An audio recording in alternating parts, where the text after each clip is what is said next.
my name's Jason Stokes. We farm in the Chapman Valley region, just north of Geraldton. We manage a bit over 4,000 hectares here at the moment. A mixed farming operation, livestock and broadacre cropping.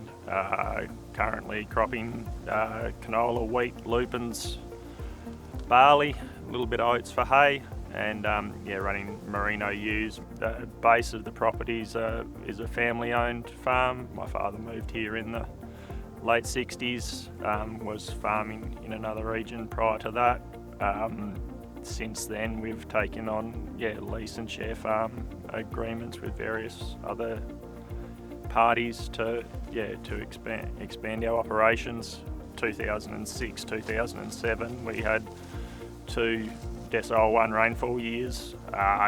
2006 we didn't have a rainfall event over 15 mils for the entire year to get to a grand total of 97 mils for the year. We're in a 450 mil rainfall zone, so it was significantly below what we are used to and what we expect. For us, that there was strategies in what we were doing that helped us cope with that we didn't realise at the time were helping us with our drought preparedness and drought resilience. We make our stock so that we always have stock that we can either sell or truck, which helps that we can get sheep off to agistment, or we can sell stock if we are if we're feeling overstocked. Since 06-07 we carry significantly more grain. We aim to have enough grain on hand now to carry our stock for 6 months with no paddock feed value growing. Our cropping operations have got a lot more efficient as far as maximising the use of any rainfall that happens. Our summer weed preparation is a lot better. Knife points, press wheels to maximise the use of all the rain that falls. Now we're sowing a lot more crops by the calendar, which has a bit of a risk profile if you do have a drought event, but in a low rainfall year, you get more production out of it, so it's a bit of a catch-22.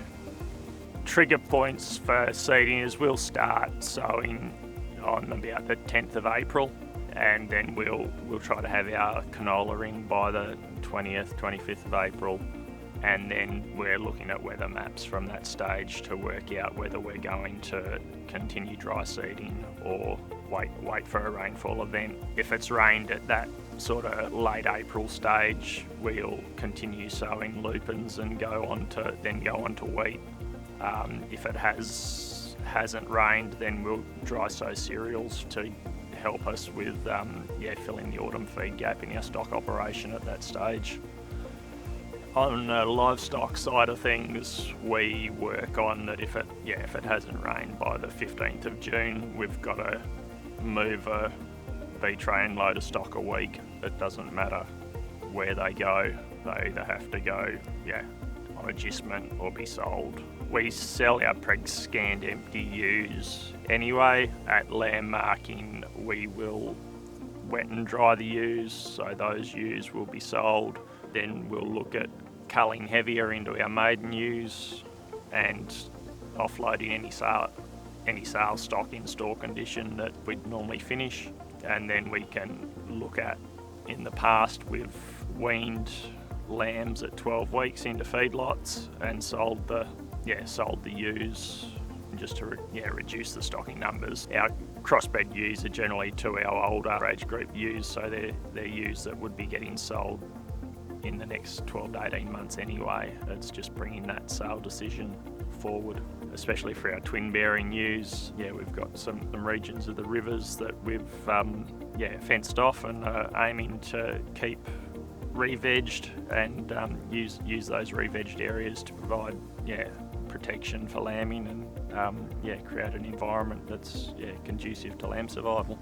So this paddock that we're in at the moment, we've got a portion of our white and orange tag ewes that were preg-scanned twins. There's approximately 230 ewes in this in this paddock. So there's about 11 hectares of creek line in here, and yeah, we expect to wean probably 165, 170% lambs off these ewes out of this area.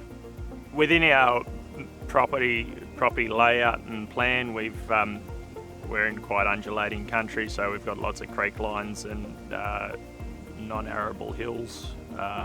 Through our farm planning, we've identified these areas and fenced them to soil type. So a lot of our broadacre cropping area is conducted on the flatter, clearer country, and our creek lines and hills are being re-vegged or maintaining the natural vegetation and being grazed underneath. This allows us to utilise those areas and hopefully provide a service in natural resource management as well. Part of our management of our livestock and cropping operations is all about maximising productivity whilst being aware of risk and prepared with exit strategies. We run a high stocking rate to the industry average, which means that we can back ourselves into some pretty spectacular corners if we don't think ahead. We utilise confinement feeding, grazing cereal crops, planting annual forage crops as ways of maximising production and reducing the risk of a late break or a no break. Stock burn off energy walking around and create erosion. So if we can confine them to as small area as possible, it's both financially and ecologically beneficial. Looking forward here at CJ Stokes and Son, we can see that there's lots of opportunities in the agricultural sphere. Some of the changes that we're looking at making at the moment are disc seeding systems and higher levels of stubble retention to enable our crops to get away earlier on more marginal rainfall.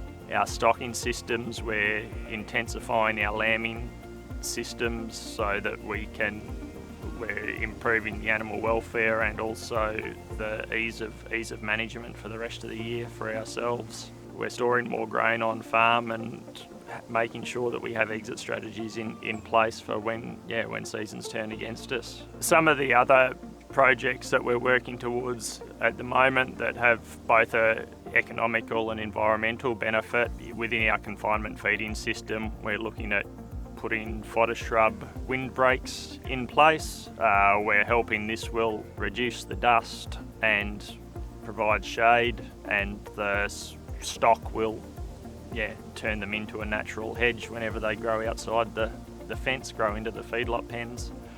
We're also looking at doing some earthworks and re-veg work to try and fill out or to help with keeping the water on the farm. Where the water falls is where we want to use it. So we're looking at doing some earthworks to slow the movement of the water through the environment, and then planting fodder shrubs and native vegetation on that to provide an environment more conducive to livestock production. The Stokes family has been tied to Mount Erin since the 1960s, and we're the second generation to be managing this land. Hopefully, with the skills we're learning around drought resilience, we're hoping to be here for generations to come.